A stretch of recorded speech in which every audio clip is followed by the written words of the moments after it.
Hello, ladies and gentlemen, boys and girls. What if John Wick was in the same cinematic universe as Hobbs and Shaw, the Fast and the Furious universe? And what if he decided to go after them with the same kind of ferocity as we've seen him go after the Russian mob and rival assassins in his own movies? Would Hobbs and Shaw be tough enough to fight him off hand to hand? Would it even get to a hand-to-hand fight? Well, as of the time of me recording this, Hobbs and Shaw comes out in a few days, and there are rumors that Keanu Reeves is going to be teased as the next big villain that they have to face in their next movie. Now, of course, if that happens, he won't be playing John Wick, but no doubt he will be playing a John Wick style of villain. And even if the rumors aren't true, it's still an interesting question to ask. Now, the first thing to consider is, would John Wick even care enough to get drawn into the antics of the Fast and the Furious universe? We've seen from the John Wick movies that it takes two things to bring out the boogeyman in him. If you have a marker, which we saw in the second John Wick movie, which no one in the Fast and the Furious universe has, so we can discount that, or if you get under his skin enough to make it personal, such as stealing his car and killing his dog. Now, Hobbs and Shaw wouldn't need to steal his car because they seem to get handed entire warehouses of cars by Kurt Russell whenever they need them. And neither Hobbs nor Shaw would ever want to kill his dog. Now, maybe if Hobbs and Shaw were in one of their crazy street races and they accidentally ran over John Wick's dog while they were driving, that would certainly get under John Wick's skin, but I think the fact that it wasn't deliberate, John Wick would probably let them off with just a good solid beating. It's unlikely he would go on a murderous rampage, because it was clearly an accident. Surely they were reckless drivers, but there's no need to murder them and everyone else around them. But what if it wasn't an accident? Now, I can't imagine Hobbs ever deliberately killing a dog under any circumstances, and the current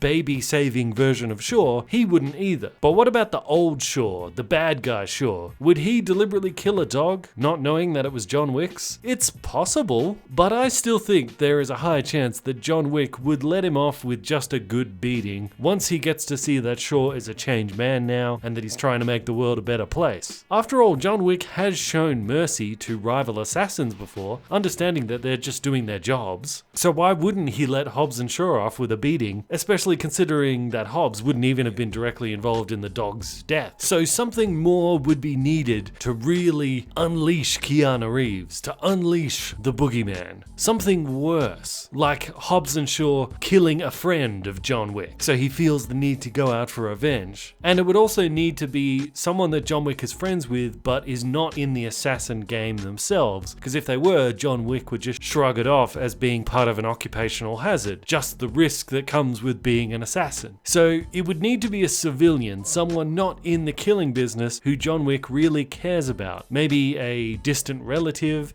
maybe it's a new girlfriend he has. That's the only way I could see John Wick getting fired up enough to take on Hobbs and Shaw, in the same way we saw him do in the first movie with the Russian mob. But as we've said, Hobbs and Shaw would never deliberately kill an innocent person, even though they actually must do a ton of collateral damage that probably kills lots of innocent bystanders with all these crazy car chases they get up to. But they never actually show that in the movie, so let's just let that slide and go with the only possible scenario in which this showdown could happen, which is Hobbs and Shaw being framed.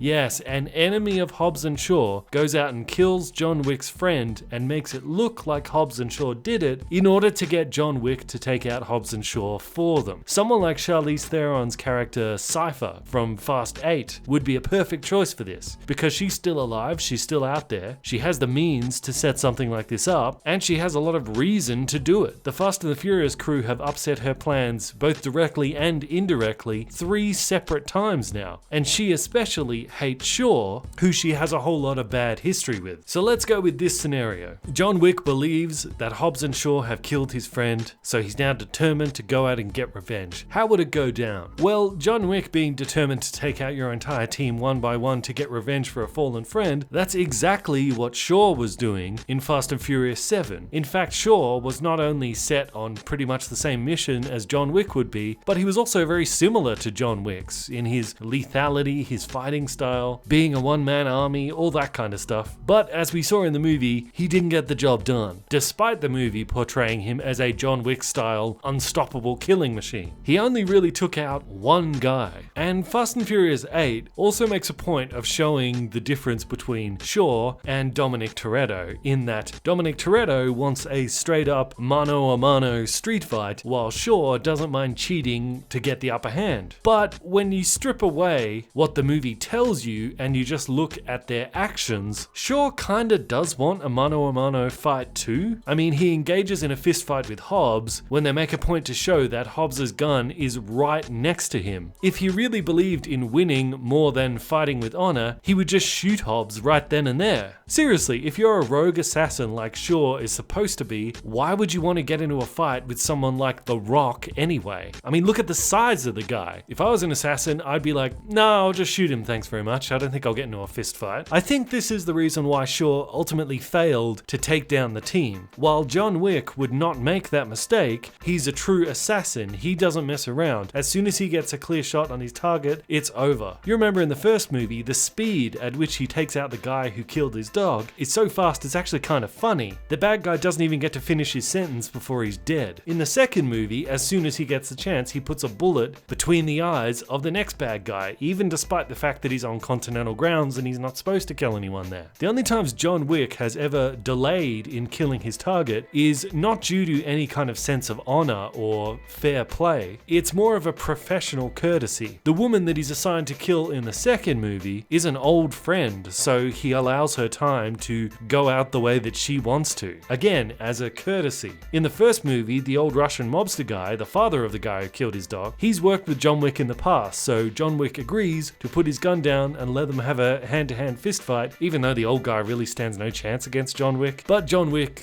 out of a sense of courtesy to this guy he's done business with before, allows a little bit of fair play, and the Russian guy quickly pulls out a knife and stabs John Wick in the guts for his trouble. But he still got the job done anyway. The point is, the team survived Shaw's attempt to wipe them out because Shaw didn't go for the kill when he had the chance. He wanted to savor the moment. He wanted to relish it. He really wanted them to know that he was better than them. That's why he opted for a fist fight with The Rock rather than just shooting him. And this gave the Fast and the Furious crew the time and the space that they needed to turn the tables on him. John Wick, on the other hand, only grants this kind of leniency if he personally knows you or has some kind of history with you. But even then, he still kills you. He just gives you a bit more of a dignified death as a courtesy. Hobbs and Shaw would not have any history with John Wick, so they can't count on any type of leniency from him giving them a chance to survive.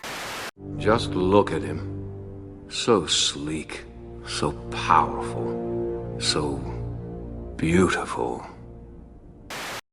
So John Wick would have no problem taking out Hobbs or Shaw through some kind of covert method before they even knew what hit them. Planting a bomb under Shaw's toilet and blowing him up while he's taking a crap. Showing up at Hobbs' daughter's soccer game and blowing his head off with a sniper rifle from a distance. But there is one problem with that. Hobbs and Shaw now work for Mr. Nobody. So they are effectively government agents at this point. This means they have the resources of a whole government spy agency watching their backs. Mr. Nobody has the God's Eye device that can find anyone in the world within seconds. Any threat coming at Hobbs and Shaw, they would likely see coming from a mile away. So John Wick being able to sneak up on them would be very difficult. In fact, if John Wick did exist in the same universe as Hobbs and Shaw, likely Mr. Nobody already knows about him and is keeping tabs on him. So a stealthy assassination of Hobbs and Shaw would be virtually impossible because Mr. Nobody would call up and warn Hobbs and Shaw that John Wick is coming. Maybe only like a minute or so before John Wick bursts through the door, but enough that Hobbs or Shaw would be able to get away. So John Wick would not be able to assassinate them covertly by catching them off guard. And in the Fast and the Furious universe, Hobbs and Shaw having even a minute head start is enough for them to jump into a Ferrari and speed away. Because there is no way that John Wick going after Hobbs and Shaw would not include a high-speed chase. This is the Fast Fast and the Furious universe after all. So how would John Wick perform in that arena? Well, we know that John Wick is a car enthusiast from the first movie. We know that he's able to drive and shoot at the same time, which is a near impossible feat. He can perform pit maneuvers and handbrake turns. He's a pretty good driver. He can even sword fight while riding a motorbike. Oh yeah, that happened. But let's be honest here. As impressive as that is, he's not going to be able to hold up against those in the Fast and the Furious universe, because this is the Fast and the Furious universe. That's not a dig at John Wick, it's just because they're from different worlds. The crazy car shenanigans is what Fast and the Furious is all about, whereas John Wick is more about the martial arts and the gun fu. So John Wick would not be able to catch them off guard with his assassin skills thanks to Mr. Nobody tipping them off, and he would not be able to keep up with them in a car chase since they would do something insane like driving through a minefield and somehow not dying. But as good a drivers as they are, Hobbs and Shaw could not run forever. Sooner or later, they would have to face John Wick. So it would eventually come down to the one thing that John Wick is best known for: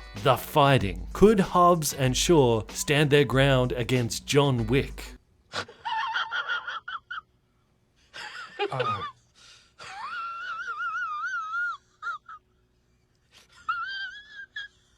I know, the very question is laughable. Look, I love The Rock and I love Jason Statham, those guys are action superstars. But when it comes to the characters they play in the Fast and the Furious universe, both of them have lost fights to Dominic Toretto. Really? Vin Diesel? You can't even beat Vin Diesel? So how great a fighters could these guys really be? If Dominic Toretto is the bar, the standard for what it takes for these guys to be beaten, all we have to ask to know if John Wick could beat them is ask, could John Wick beat Dominic Toretto? And I think the answer is pretty obvious. Yes, he could. Very easily, in fact. John Wick can kill people with a pencil. He could easily handle a roided up street brawler like Dominic Toretto. Not to mention that because of John Wick's gun fu, he doesn't actually have to beat him in a hand-to-hand fight. He just needs to fight hand-to-hand long enough for him to get one shot with his gun off, and then that's it. It's over. So if Hobbs and Shaw, they can't outrun him, they can't outfight him, they can't outshoot him, then the result should be pretty obvious, right? Wrong! Not quite, because this entire scenario depends on John Wick believing that Hobbs and Shaw have killed his friend. Otherwise, the whole thing just doesn't happen. If they are able to find a way to prove their innocence, then John Wick will stop, and he'll probably even help them to go and take out the real villain. And that, my friends, is exactly how I think it would go down. Cypher would have to frame Hobbs and Shaw for the murder of John Wick's friend. John Wick goes after them. They narrowly manage to escape with the help of Mr. Nobody tipping them off and their crazy driving skills, and this would buy them enough time they would need to prove their innocence, upon which John Wick discovering this, John Wick would probably team up with them to go and take out the real villain, which is Cypher. And that, my friends, is how I think it would go down if John Wick was in the Fast and the Furious universe, specifically the Hobbs and Shaw universe. And if they are bringing in Keanu Reeves to be the next villain, I am so pumped for that. It's going to be awesome. It'd be really cool to see a fully evil John Wick. So let me know what you think in the comment section below. I am Bandit, this is Bandit Incorporated. Until next time, I will see you guys in the comments.